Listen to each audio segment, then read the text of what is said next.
ان الحمد للہ والصلاۃ والسلام علی رسول اللہ اما بعد۔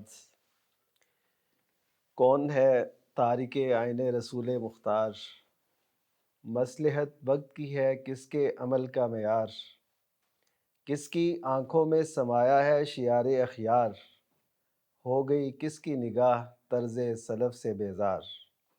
اقبال کے یہ اشعار ہیں اور غور طلب ہیں۔ نبی کریم صلی اللہ علیہ وسلم کی جو حیثیت ہے اس کو آج کی دنیا میں کس کس انداز سے کم کیا جا رہا ہے، اس میں استخفاف پیدا کیا جا رہا ہے، اس کو وہ حیثیت نہیں دی جا رہی جو آپ صلی اللہ علیہ وسلم کا مقام، مرتبہ اور آپ کی بات کی اور آپ کی ذات کی حیثیت تھی۔ یہ لوگ کون کام کر رہے ہیں؟ یہ وہی لوگ ہیں جن کو آج ہم انکار حدیث کے نام سے جانتے ہیں، منکرین حدیث کے نام سے جانتے ہیں، جو دراصل انکار حدیث سے انکار قرآن تک کا ایک سفر ہے۔ اور حقیقت یہ ہے کہ یہ گمراہیوں سے بھرا ہوا، یہ باہت پسندی سے اٹا ہوا یہ ایک ایسا فتنہ ہے جسے نہ سمجھ کے بہت سے لوگ اس کا شکار ہو رہے ہیں۔ تو ہمارے لیے یہ لازم ہے کہ ہم اس کو پورے پس منظر کے ساتھ، پورے حقائق کے ساتھ اس کو دیکھیں۔ آج جس ہستی کو اس پہ گفتگو کرنے کے لیے ہم نے اپنے اسٹوڈیو میں دعوت دی ہے وہ کسی تعارف کے محتاج نہیں ہیں، بڑے محقق، عالم اور خصوصاً انکار حدیث کے حوالے سے بہت زیادہ رسوخ رکھتے ہیں۔ میری مراد مولانا محمد حسین میمن حافظہ اللہ، وہ تشریف فرمائے۔ شیخ السلام علیکم ورحمۃ اللہ۔ السلام ورحمۃ اللہ وبرکاتہ۔ کیسے ہیں آپ؟ الحمد للہ خیریت؟ الحمد للہ۔ دور دراز کا سفر اور کراچی سے آپ کا یہاں پہ آنا، اللہ تعالیٰ آپ کے یہ جو کوششیں ہیں اپنی بارگاہ میں قبول فرمائے اور امت کے لیے نفع بخش بنائے۔ آمین آمین اللہم آمین۔ شیخ یہ بتائیے کہ ہم نے اپنے پچھلے ایپیسوڈ میں جو بات کی تھی وہ تھی کہ انکار حدیث کا پس منظر کیا، اور آپ نے بڑے واضح انداز سے وہ بتایا اور ایسی باتیں اور انکشافات کیے جو عام لوگ نہیں جانتے۔ اور میں ناظرین سے کہوں گا کہ جنہوں نے وہ پچھلا ایپیسوڈ آپ کا نہیں دیکھا وہ ضرور دیکھیں تاکہ ان کے سامنے آگاہی ہو۔ تو آج جو ہمارا موضوع ہے وہ یہ ہے کہ انکار حدیث یا منکرین حدیث، ہم سمجھتے ہیں کہ شاید یہ ایک فکر ہے یا ایک سوچ ہے، لیکن اس میں کئی مراحل ہیں اور اس فتنے کے کئی پہلو ہیں۔ تو آپ ذرا ان کی اقسام اور اس میں جو جو ایسی باتیں ہیں ان سب کے بارے میں ذرا آگاہ کیجیے، تاکہ جب تک پہچان نہ ہو تو اس سے بچنا بھی مشکل ہوتا ہے، پہچان نہ ہو تو دعوت دینا بھی مشکل ہوتا ہے، کہ ہم یہ نہ ہو کہ ہم کسی ہلکے درجے کے منکرین حدیث کو جو ہے دلائل ایسے دے رہے ہوں جو بالکل ہی منکرین حدیث میں شامل ہے۔ تو اس وجہ سے یہ بڑا اہم ایک ایپیسوڈ ہے، تو آپ بتائیے اس بارے میں۔ منکرین حدیث کی اقسام شروع سے لے کر اب تک اگر ہم اس پر غور کرتے ہیں نا تو یہ 3 اقسام کے اندر ہم ان کو تقسیم کر سکتے ہیں۔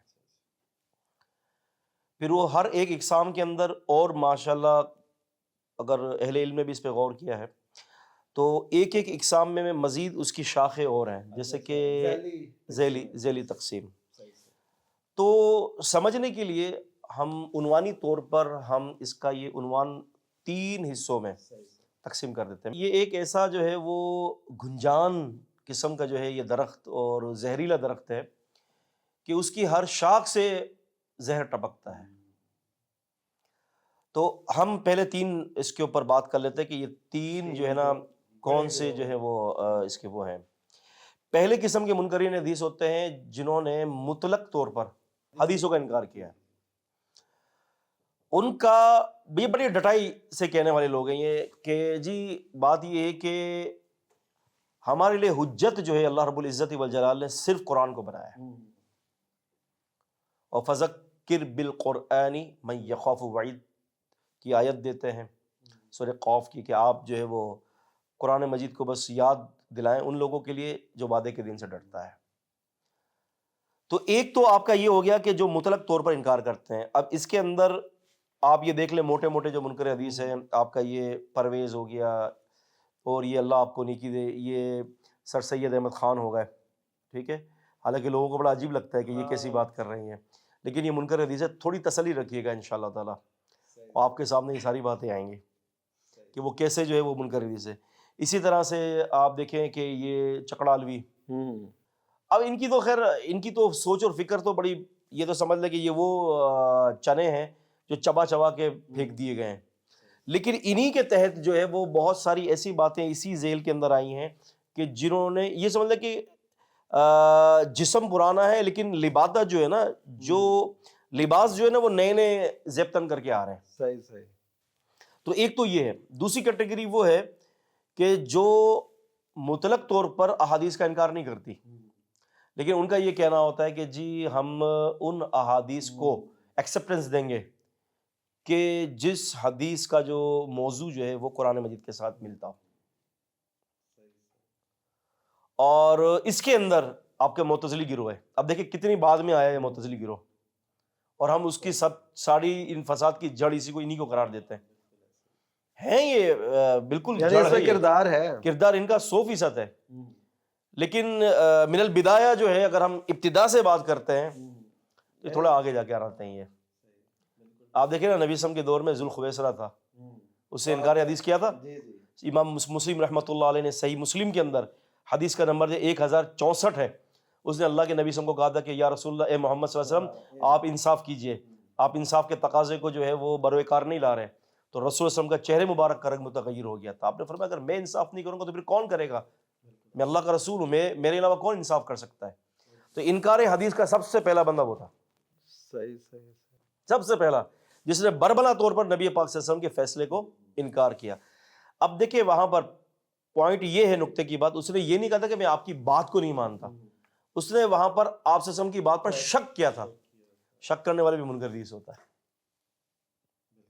آپ سمجھ رہے ہیں جی. پھر اسی کے ذیل میں آپ یہ دیکھیں کہ جو حدیث قرآن مجید سے مطابقت رکھتی ہے تو بس وہ ہم ان کو مانیں گے، ہم اس کو مانیں گے.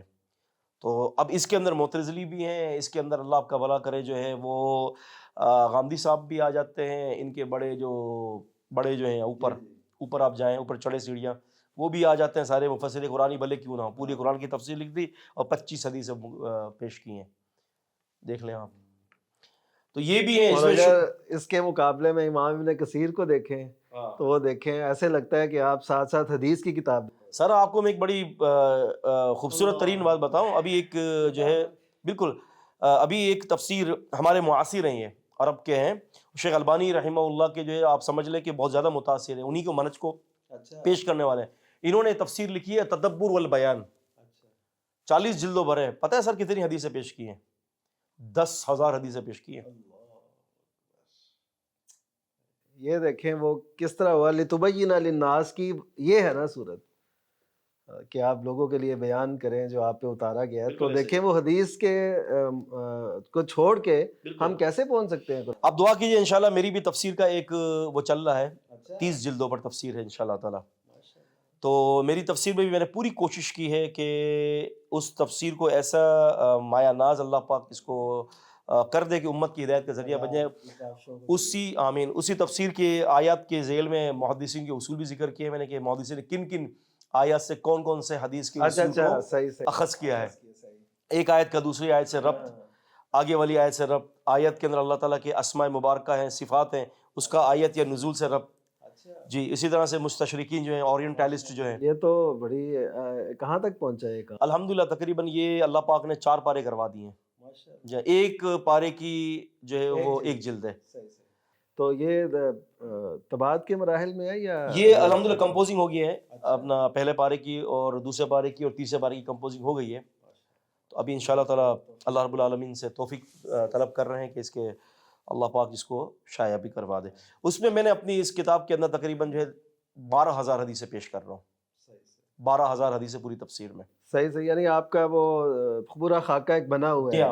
اور جس حدیثوں پر جہاں تان ہے اس کو قرآن کی نص سے اگر کوئی بات مل رہی ہے تو اس آیت کے تحت میں نے اس حدیث کو بھی ذکر کیا اور وہاں سے اس کا دفاع کا پہلو نکالا ہے. ماشاءاللہ. یہ یعنی ایسے سمجھیں کہ اس موضوع پہ بھی خاص منہجی تفسیر ہوگی. صحیح. تو دوسری کیٹیگری پہ بات ہو رہی تھی ہماری کہ جی ہم جو ہے نا ان احادیث کو مانیں گے کہ جو حدیثوں کا ربط جو ہے وہ قرآن مجید کے ساتھ ہو. اور بتا رہا تھا کہ غامدی صاحب بھی اسی میں ہیں اور ان کے استاد بھی اسی میں ہیں. اور پھر جو ہے وہ آپ اللہ آپ کا بھلا کرے ایسی تفاسیر بہت ساری ہیں کہ اس میں صحابہ اکرام کے لیے جو ہے وہ زبان درازیاں کی گئی ہیں، بہت ساری چیزیں ایسے. پھر تیسرا گروہ آپ کا آ جاتا ہے ان لوگوں کا جو عقل پرست ہیں. عقل پرستی کے اندر جو ہے آپ یوں سمجھ لیں کہ وہ لوگ بھی ہیں کہ جنہوں نے سائنس کو مقدم مانا ہے قرآن مجید کی اور حدیث کی آیات پر. ایون انہوں نے کیا کیا ہے کہ قرآن اور حدیث کی آیت کے ساتھ سائنس کو بھی پیش کیا ہے. اس میں ہمارے بڑے مشہور ایک بہت بڑے مفسر قرآن ہیں، انہوں نے بھی یہ رویہ اختیار کیا ہے. اچھا یعنی اسی کو لیا ہے جو سائنس کے موافق. اور انہوں نے جو آیت، جس آیت کے ایسٹرونومی کے ساتھ تعلق ہے، علم ایمبرولوجی کے ساتھ تعلق ہے، تو انہوں نے اس کو کیا کیا کہ سائنس کی تحقیقات کے ساتھ اس کو ڈیفائن کیا ہے. تو جبکہ جو ہے وہ سائنس کی تحقیقات جو ہے نا ٹھیک ہے اپنی جگہ پر ہیں، لیکن سائنس کبھی فیکٹ بیان نہیں کر سکتی. بالکل، وہ تو خود محتاج ہے تجربات کی، مشاہدات. بالکل ایسے ہی ہے. میں نے اس کے اوپر ایک کتاب لکھی ہے سر، اس کی کتاب کا میرا نام ہے صحیح بخاری اور بائبل ایک تقابلی تجزیہ. تو دونوں کی صحت کے میں نے تجزیہ کیا ہے اور بتایا کہ بائبل سائنس کی روح سے نہیں، میں آپ کو بتا رہا ہوں بائبل قرآن تو قرآن بخاری شریف کا بھی مقابلہ نہیں کر سکتی موجودہ بائبل. پھر اس کا پانچواں اس کے جو چیپٹر جو ہے اس میں ایک ایسا چیپٹر میں نے قائم کیا ہے جس میں نے ڈاکٹر موریز بکائی جو تھے، جنہوں نے بائبل قرآن اینڈ سائنس کر کے نامی کتاب لکھی ہے جو کئی زبانوں میں شائع ہوئی ہے. انہوں نے اپنے 5ویں باب کے اندر وہاں پر ان احادیث کو پیش کیا جو سائنس کے ساتھ متصادم تھی، تو انہوں نے سائنس کو چھوڑنے کی جگہ پر حدیثوں کو چھوڑ دیا. تو میں نے وہاں پر پوری ڈیٹیل دی ہے کہ سائنس آپ کے لیے سائنس کی کیا نوعیت ہے، کیا وہ شرعی مواخذات کی رد و بدل کیا سائنس کے ذریعے ہو سکتی ہے، یا سائنس کو ہم اتنا بڑا مقام دے سکتے ہیں کہ اللہ کی وحی کو ہم چھوڑ دیں. یعنی ہونا تو یہ چاہیے نا کہ سائنس کی روشنی میں آپ تصدیق کریں اور اسلام کو تائید دیں، نہ یہ کہ آپ سائنس کو معیار بنا کے اس پہ پرکھیں، اس کو ایک میزان بنا لیں. اور سر بالکل، اور سر دوسری بات یہ کہ ہمیں ضرورت ہی نہیں ہے نا سائنس کی. سائنس کو پڑھ کر یا سائنس کو دیکھ کر جو مسلمان ہوگا تو پھر سائنس کی جب اصطلاح بدلے گی تو وہ خود بھی چلا جائے گا. وہ کراچی کے اندر ہمارے ساتھ ایسے ہوا نا، 5 لڑکے تھے وہ مسلمان ہوئے تھے سائنس کو دیکھ کر. یہ جو آپ کا جو مختلف قسم کی جو سائنس کی جو تجزیاتی رپورٹس جو آتی ہیں نا اس کو دیکھ کر بڑے مانوس ہوئے، او ہو یہ تو اسلام کی تصدیق کر. یہ کس مذہب سے؟ دہریت ہے یہ، دہریت ہے یہ. تو اب اتفاق دیکھیں 2-2.5 مہینے کے بعد جو ہے سائنس نے اس اصطلاح کو بدل دیا. یہ کیا ہو گیا؟ انہوں نے پھر اسلام ہی چھوڑ دیا. تو جب ایسے معاملات ہوتے ہیں نا سر تو پھر بات نہیں بنتی. یہ لگتا ہے وہ جیسے ایک پہ نظر رکھے ہوئے ہوں، یعنی سائنس کی وجہ سے بھی وہ اسلام سے متنفر کرنے کی کوشش کر رہے ہیں. نہیں، اصل میں اسلام کے قریب آئے تھے ہی سائنس کی وجہ سے، سائنس سے بہت زیادہ مانوس تھے. یہ تو وہی اقبال والی بات ہوگی کہ گزر جا عقل سے آگے کہ یہ نور چراغ راہ ہے منزل نہیں ہے. حقیقت یہ ہے کہ جنہوں نے اسی کو منزل بنا لیا پھر دیکھیں وہ حالت ان کی یہ ہوئی. آپ کے جو نا آپ کے لاہور کے اندر ایک دفعہ میرے پاس نا کال آئی، تو انہوں نے کہا کہ ویمن صاحب آپ کو پروگرام چاہیے. اچھا پروگرام کس موضوع پر تھا؟ حدیث اینڈ ماڈرن سائنس، کمپیٹیبل اور انکمپیٹیبل. میں نے کہا اچھا ٹھیک ہے آتا ہوں. تو حدیث اور ماڈرن جدید سائنس کی آپس میں مطابقت رکھتے ہیں کہ نہیں، یہ موضوع تھا. انہوں نے کہا کہ آپ نے نا سائنس کو پیش کرنا ہے وہاں پر، کہتے کہ سائنس نے تصدیق کر دی ہے ساری ان حدیث کی تصدیق. میں نے کہا ٹھیک ہے آپ کریں. اچھا موضوع یہی تھا، تو اس میں انہوں نے نا MBBS ڈاکٹرز کو مدعو کیا تھا، یعنی ہائی لیول کی دنیاوی اعتبار سے تعلیم یافتہ لوگ تھے. اور پروگرام کا جو ڈیوریشن تھا وہ انہوں نے مجھے 1 گھنٹہ دیا تھا اور آدھا گھنٹہ کوشچن آنسر سیشن تھا. پروگرام شروع ہوا تو تقریباً 1.5 گھنٹے کی لیکچر ہوا اور میں نے جو موضوع دیا تھا نا اس کے خلاف بیان کیا. اچھا اس کے بالکل برعکس. میں نے کہا کہ سائنس تصدیق کی حیثیت ہی نہیں رکھ سکتی قرآن و حدیث کی. نہیں اس کی کوئی حیثیت نہیں ایسی. لیکن ایک اللہ نے علم اتارا اور ایک لوگوں نے جو اخذ کیا خود سے، کتنا فرق ہو سکتا ہے. العلم کتاب اور سنت ہے معرفہ، اور صرف علم نکرہ یہ ہے. تو جب بات ہوئی تو پھر اب آدھے گھنٹے کا جو ہے وہ کوشچن آنسر سیشن تھا. اب سارے ڈاکٹرز جو ہے وہ چمٹ پڑے. ہاں اب وہ تو انہوں نے کہا کہ یہ تو آپ نے غضب کر دیا. ہم نے کہا بات کر لیتے ہیں اس پر، سوال و جواب کا سیشن چل رہا ہے. سر آپ یقین مانیں 8 بجے جماعت تھی، 8:15 بجے لیکچر کے لیے بیٹھا، 9:15 بجے تک کا لیکچر کا تھا اور 9:45 بجے تک اس کا ٹائم تھا. سر 12 بجے تک جو ہے نا کوشچن آنسر سیشن چلا ہے اور اچھی خاصی ڈیبیٹس کی صورت اختیار کر گئی. لیکن اللہ تعالیٰ کی نصرت میرے لیے یہ ہوئی کہ ان میں سے 3-4 ڈاکٹرز نے رجوع کر لیا الحمدللہ. اللہ تعالیٰ کی توفیق سے ساری خیر کی نسبت اللہ تعالیٰ کی طرف ہے. اچھا تو ہماری وہ بات چل رہی تھی کہ تیسرا جو گروہ ہے، تیسرا گروہ میں ایک یہ ہے جو سائنس کو جو ہے نا آگے لاتا ہے. وہ کہتا ہے کہ جی سائنس نے اگر تصدیق کر دی تو ٹھیک ہے، ہم اس حدیث کو ماننے میں کوئی حرج نہیں ہے. لیکن حقیقت کے اندر انکار حدیث کا جو میدان ہے نا وہ بڑا وسیع ہے، بڑا وسیع ہے. اچھا عام امت تو منکر حدیث اسی کو سمجھتی ہے کہ جو قرآن کی آیت کہتی ہے کہ وہ نہیں مانتا بس. اور ان کے لیے سب سے بڑا امت کو جو ہے نا بہکانے کے لیے یہ ایک بڑا اچھا ان کے پاس جو ہے نا ایک آلہ ہے. ہم حدیث کو تھوڑی انکار کرتے ہیں، یہ حدیث اس وجہ سے ہم نہیں مانتے.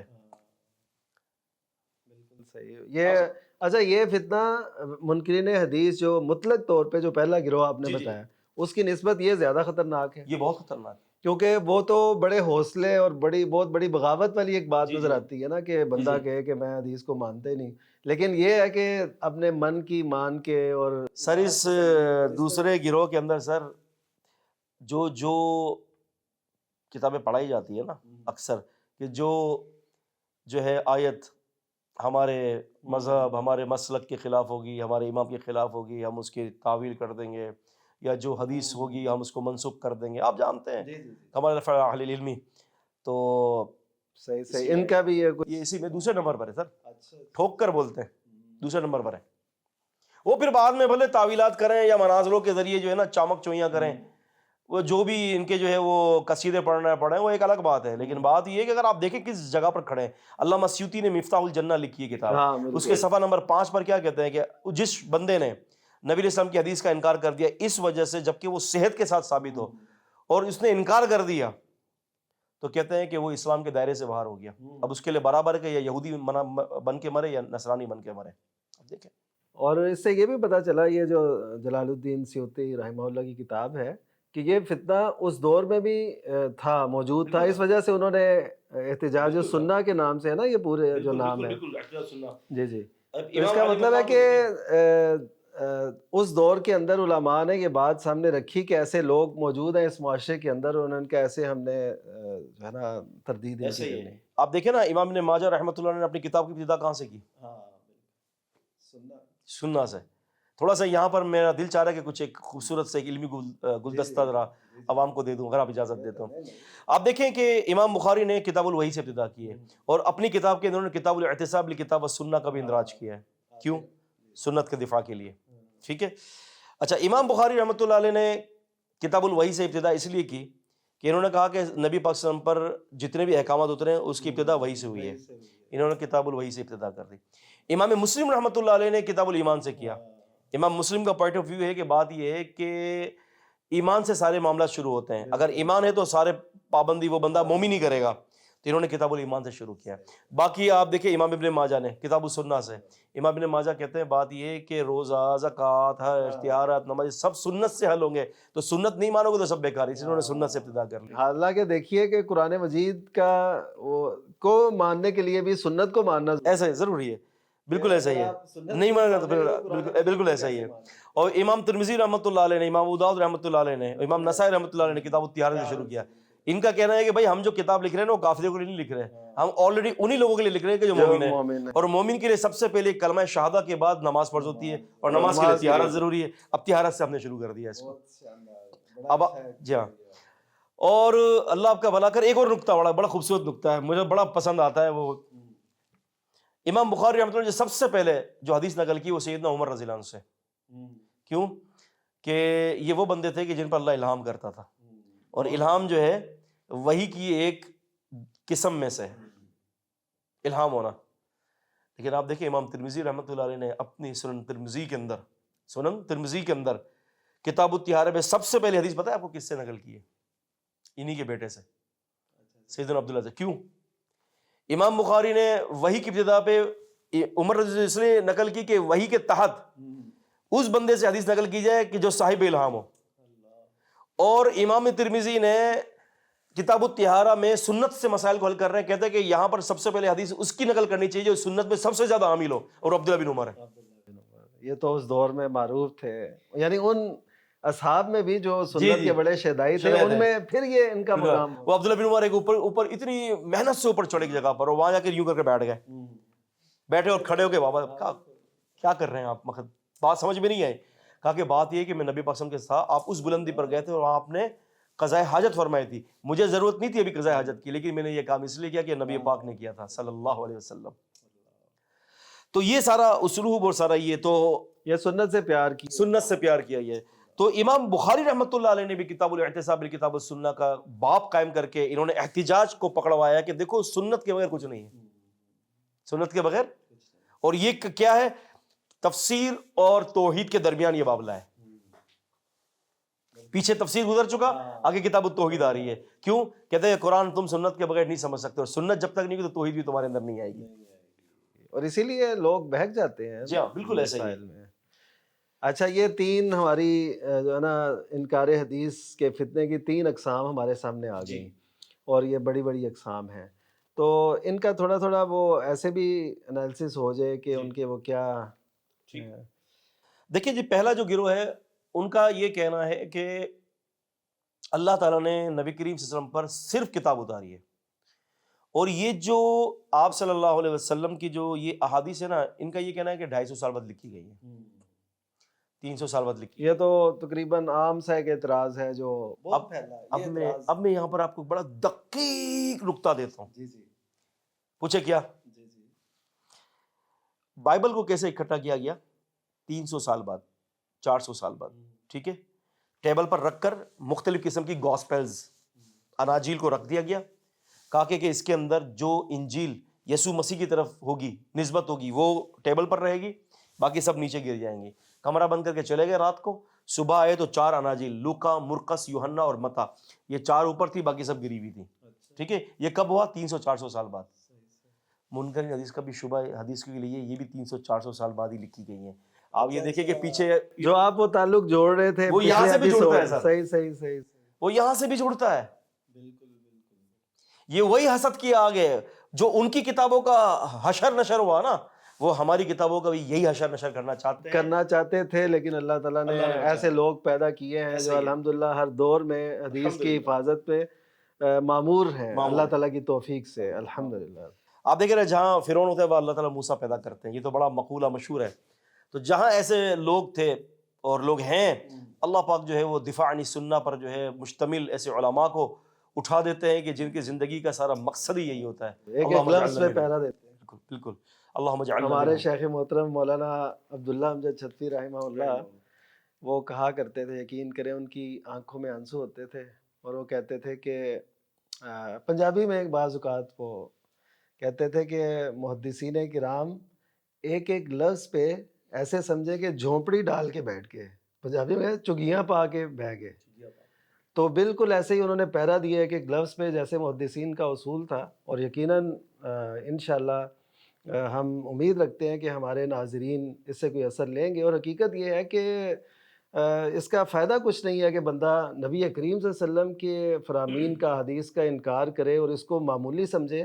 یعنی ہم اپنے ملک کے آئین کا انکار نہیں کر سکتے علی الاعلان، ہم اپنے بڑوں کی بات کا انکار نہیں کر سکتے، تو جو سب سے بڑے ہیں معلم انسانیت ہیں ان کی بات کا انکار کرنا اور اس کو بہت ہلکا سمجھنا، بہت معمولی سمجھنا، یہ یقیناً ایمان کی خرابی کا باعث بھی ہو. اچھا، تو شاید یہ جو دوسرا گروہ ہے اس کے حوالے سے شیخ پہلے گروہ کو تھوڑا سا میں مزید آپ کو بتاؤں گا کہ ان کا جو دعویٰ ہے وہ قرآن مجید کی آیات پر مشتمل ہے کہ نبی اسلام پر صرف قرآن نازل ہوا ہے، اور یہ ساری چیزیں 250، 300، 350 جس کا جتنا جو ہے وہ حدیث سے نفرت، اتنی ہی اس نے جو ہے دورانیاں بڑھا دیتا جتنا اس کو ویر ہے حدیث سے. تو بات یہ کہ سب سے پہلے اگر ہم دیکھتے ہیں نا کہ کیا واقع میں ہی اللہ تعالیٰ نے قرآن کو نازل کیا ہے، تو ہم یہ دیکھتے ہیں کہ اللہ تعالیٰ نے ہر قوم کے لیے، ہر امت کے لیے نبی کی شرط لگائی ہے، کتاب کی نہیں لگائی. اور نہ ایسا ہوا ہے. معروف 4 کتابیں ہیں. ابراہیم علیہ السلام کے صوف لے لیں، ابراہیم و موسیٰ، ٹھیک ہے، یا نوح علیہ السلام کی تختیاں لے لیں، الواح لے لیں، باقی اس کے علاوہ تو کوئی نام و نشان نہیں ہے کسی کتاب کا. تو پتہ یہ چلتا ہے کہ امت کی ہدایت کے لیے کتاب کا ہونا ضروری نہیں ہے، نبی کا ہونا ضروری ہے. اور دوسری بات اس میں یہ ہے کہ وہ یہ ہے کہ یہ اگر نہیں مانتے نا یہ لوگ نبی پاک صلی اللہ علیہ وسلم کی نبوت کی بات کی زندگی کو، تو قرآن نے تو نبی پاک صلی اللہ علیہ وسلم کی نبوت کی پہلے کی زندگی کو بھی ہمارے لیے اور آپ کے لیے اور امت کے لیے دلیل بنا کر پیش کیا ہے. لقد لبثت فیکم عمرا من قبلہ، لقد کلمہ تحقیق، لبثت یہاں پر فعل و فاعل ہے، ٹھیک ہے. یقیناً میں رہا ہوں، فیکم تمہارے درمیان، جار مجرور، فیکم تمہارے درمیان، ایک عمر اس سے پہلے. افلا تعقلون، عقل نہیں رکھتے؟ آپ اندازہ کریں کہ نبوت سے پہلے کی زندگی، نبی پاک صلی اللہ علیہ وسلم جب دعوت دے رہے تھے تو وہ کہہ رہے تھے کہ یہ جھوٹ بول رہے ہیں، نعوذ باللہ والعیاذ باللہ، نقل کفر کفر نباشت. تو آپ صلی اللہ علیہ وسلم نے فرمایا کہ 40 سال تمہارے ساتھ رہا ہوں بھائی، کبھی تم نے مجھے جھوٹ بولتے ہوئے دیکھا ہے؟ زندگی گزار دی میں نے 40 سال کی. تو جب میں نے وہاں پر کوئی ایسا کام نہیں کیا جو اخلاقیات کے خلاف ہو، جو معروفات کے خلاف ہو، تو اب تو میں نبی و نبوت کا عظیم نبی بن چکا ہوں، تو یہ میں کام اب کیسے کر سکتا ہوں جبکہ میں نے پہلے کبھی نہیں کیا.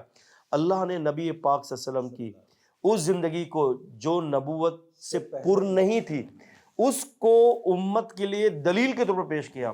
آپ اندازہ کریں نبوت کا صحرا جب سر مبارک پر رکھ دیا گیا، اب اس کے بعد کی زندگی کیسے ہو سکتا ہے کہ جو ہے وہ دلیل نہ بنے؟ یہ وہی بات ہے نا جو ہرقل نے کی تھی ابو سفیان رضی اللہ تعالیٰ سے، بھی وہ مسلمان نہیں ہوئے تھے، تو تب اس نے یہ پوچھا تھا کہ تم نبی صلی اللہ علیہ وسلم کی طرف جھوٹ کی نسبت کرتے ہو، تو اس نے کہا کہ ایسا نہیں ہے. تو اب اس حوالے سے جو ہے اگر ہم دیکھتے ہیں تو اللہ کے رسول صلی اللہ علیہ وسلم کی پوری زندگی، اہل سنہ کا یہ عقیدہ ہے، نبی پاک صلی اللہ علیہ وسلم کی نبوت سے پہلے کی زندگی بھی بہت خوبصورت تھی، پاکیزہ زندگی، اور نبوت کے بعد کی زندگی تو کیا کہنا پھر. تو ان حضرات کا رد خود قرآن مجید کرتا ہے. آپ دیکھیں نا شیخ، وضو کا جو حکم ہے کہ جب تم جو ہے وہ نماز کا، اذا قمتم الی الصلاۃ، جب تم نماز کے لیے کھڑے ہو تو اپنے چہروں کو اور ہاتھوں کو دھو لیا کرو، پیروں کو دھو لیا کرو، سر کا مسح کیا کرو. آپ اس حکم کو دیکھیں تو یہ حکم نازل کب ہوا؟ یہ آپ کا سورہ مائدہ غالباً 6 ہجری کے قریب نازل ہو رہی ہے، 5 یا 6 ہجری. سر جبکہ نبی کریم صلی اللہ علیہ وسلم نبوت سے پہلے نماز پڑھ رہے تھے، اور نماز سے پہلے آپ بتائیے کہ وضو شرط ہے؟ تو وضو کا حکم ہجرت کے بعد 5 سال کے بعد نازل ہوا. تو نبی علیہ السلام اور صحابہ کرام ہجرت سے پہلے وضو کر رہے تھے، وہ وضو کس کے حکم سے تھا؟ وہ حدیث سی بھی پھر اللہ تعالیٰ نے تصدیق کر دی. اور آپ نے یہ دیکھیں نا کہ تبت یدا ابی لہب وتب کب نازل ہوئی، کیوں نازل ہوئی، کیا پس منظر ہے؟ ابو لہب نے نبی پاک صلی اللہ علیہ وسلم کو کہا تھا نا کہ آپ کا ہاتھ ٹوٹے، ٹھیک ہے، یہ تو حدیثی بیان ہے نا، صفحہ، جی جی حدیثی بیان تھا نا. اللہ پاک نے حدیثی بیان کی تصدیق کے لیے سورہ لہب اتارا. اس کا مطلب ہے کہ حدیثی معاملات سارے پس منظر اللہ کے نزدیک ایک اہمیت رکھتے ہیں. اچھا شاید اسی بات سے نا میں ایک شبہ ہے جو ہو سکتا ہے عوام کے ذہن میں، کچھ لوگوں کے ذہن میں جو اس کے ہیں، وہ یہ ہے کہ کیا کوئی ایسا بھی شخص ہے جو یہ کہتا ہو کہ عہد نبوی میں بھی حدیث پہ عمل کرنے کی ضرورت نہیں تھی؟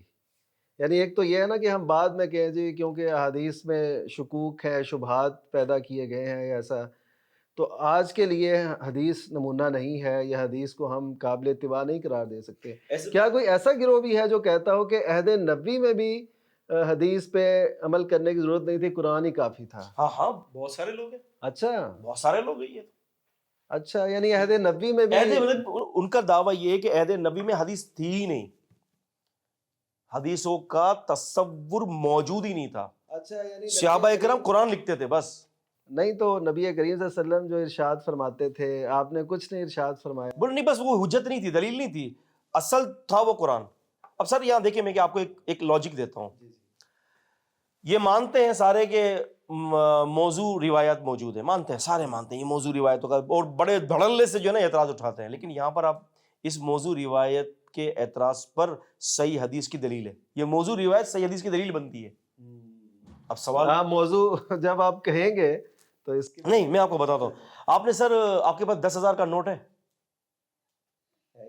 کیوں؟ 10,000 کا نوٹ ہے ہی نہیں. ہے ہی نہیں. 5,000 کا تو ہوگا، وہ ہے، ٹھیک ہے. 10,000 کا نوٹ اگر آپ یہاں پر لکھ کے دیں اور مارکیٹ میں جائیں گے تو کیا خیال ہے، استعمال ہوگا؟ نہیں، وہ تو ہو سکتا ہے اندر ہی کروا لیں. ایسا ہی ٹھیک ہے نا سر.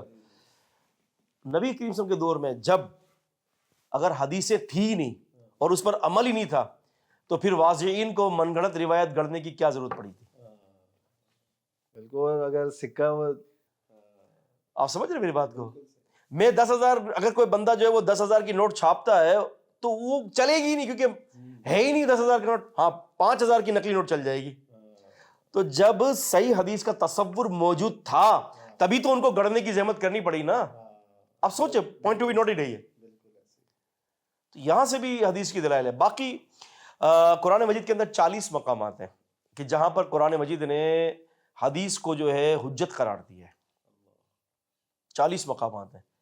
وقت نہیں ورنہ میں آپ کے سامنے ان کو بتاتا کہ کون کون سی آیات ہے اور کہاں کہاں پر یہ آیت ہے اور وہاں سے طریقہ استنباط کیا ہے ان 40 مقامات کا. نہیں، یہ بھی کرنا چاہیے انشاءاللہ. ہم انشاءاللہ بات کریں گے. اب دوسرا جو گروہ ہے ان کے حوالے سے جو ہے اللہ آپ کا بھلا کرے کہ جو یہ کہتا ہے کہ جی حدیث جو ہے وہ جو قرآن مجید کے ساتھ ہو اس کو لے لیا جائے، باقی کو چھوڑ دیا جائے. بڑا آسان سا سوال ہے میرا ان سے. ایک موقع پر جو ہے وہ ایک صاحب سے ایک اچانک ڈیبیٹ کی صورت بن گئی. تو انہوں نے جو ہے نا بہت زیادہ جو ہے وہ آپ کے یہ لاہور کی بات ہے، یہ بحریہ ٹاؤن کی بات ہے. جی ہاں بہت زیادہ جو ہے نا وہ جس کو کہتے ہیں نا کہ بولنے والے تھے. مجھے تو آپ سمجھ لیں کہ آدھے گھنٹے تک انہوں نے جو بولا ہے نا بس مجھے کہا کہ آپ سنو، بس جو میں دلائل دے رہا ہوں وہ سنیں آپ. انہوں نے جو دلائل دیا وہ کیا. خیر بات پہ بات ہے کہ میں نے انہوں جو دلائل دے رہے تھے تو میں نے ان دلائل کو ذہن میں بٹھا لیا. جو آیت دی جو حدیثیں دی میں نے کہا کہ آپ نے اتنی آیت 14 آیتیں اور یہ آپ نے 4 حدیثیں بیان کی ہیں اور 2 اصول بیان کیے ہیں. اچھا پہلے یہ بتائیے کہ 14 آیتیں لکھی کدھر ہیں، آپ کو پتہ ہے کس کس جگہ پہ؟ میں نے کہا میں آپ کو بتاتا ہوں. ایک کو 2 حدیثیں جو اور جو 4 حدیث آپ نے نقل کی وہ کہاں ہیں وہ میں آپ کو بتاتا ہوں. 2 اصول بتائے ہیں، یہ منار المنیف کے اصول ہیں. اب ہم اس کے اوپر بات کرتے ہیں. اچھا. ہاں میں نے کہا کہ اب میں نے کہا مجھے کتنا وقت ہے؟ کہنے لگا آپ کو صرف آدھا گھنٹہ ہے. میں نے کہا نہیں، جتنی دیر آپ نے بات کی نا اتنی دیر میں کروں گا. آپ نے پہلے اپنے لیے آدھا گھنٹہ کہا تھا، پھر آپ نے جو ہے نا 1 گھنٹہ بات کی، مجھے بھی 1 گھنٹہ دے. بولے نہیں آدھا گھنٹہ ہے. چلتے چلتے ہوا کہ اللہ پاک کا کرنا ہوا کہ 2.5 گھنٹے مجھے مل گئے. اچھا یعنی لوگ اتنی جی ہاں توجہ سے سنتے جی. رہے. میں نے ان سے کہا کہ میں نے کہا صرف ایک سوال کروں گا بس، وہی یہ جو دوسرا جو پوائنٹ ہے نا جو حدیث قرآن مجید کے مطابق ہو اس کو لینا ہے اور باقی میں نے کہا صرف ایک سوال بس، اور کوئی سوال نہیں کروں گا میں آپ یہ سے. بڑا اہم جی ہوگا بات. اور یہ آپ لوگوں کے لیے بھی جو ہے وہ ناظرین ایسا انشاءاللہ تعالی ایک ہتھیار میں آپ کو دے کے جا رہا ہوں. آپ انشاءاللہ دعائیں کریں گے میرے لیے. میں نے کہا کہ یہ بتا دیں کہ جو حدیث قرآن مجید کے ساتھ مطابقت رکھتی ہے اس کو لے لیا جائے اور جو نہیں رکھتی اس کو چھوڑ دیا جائے. ایسا ہی ہے؟ کہا کہ بالکل ایسا ہی ہے. میں نے کہا ٹھیک ہے میں ایگری ہونے کے لیے تیار ہوں. مجھے صرف اتنا بتا دو کہ اس اصول کی دلیل قرآن میں کہاں ہے بس. تو کہنے لگے کیا مطلب؟ میں نے کہا مطلب یہ ہے کہ اس اصول کی دلیل تو ہوگی نا. یہ خود آپ کیسے اعتراض سکتے؟ کیسے آپ یہ بتا سکتے؟ ہاں ہاں ہاں دلیل موجود ہے. اب انہوں نے 4-5 آیتوں کی دلیل دی اور وہ دلیل تو انہی کے خلاف تھی. دلیل دے رہے یعلمہم الکتاب والحکمہ. میں نے کہا سبحان اللہ. میں نے کہا بتانا ذرا بھائی کتاب اور حکمت کے درمیان جو واو یہ کس چیز کا ہے؟ مقایت کا ہے.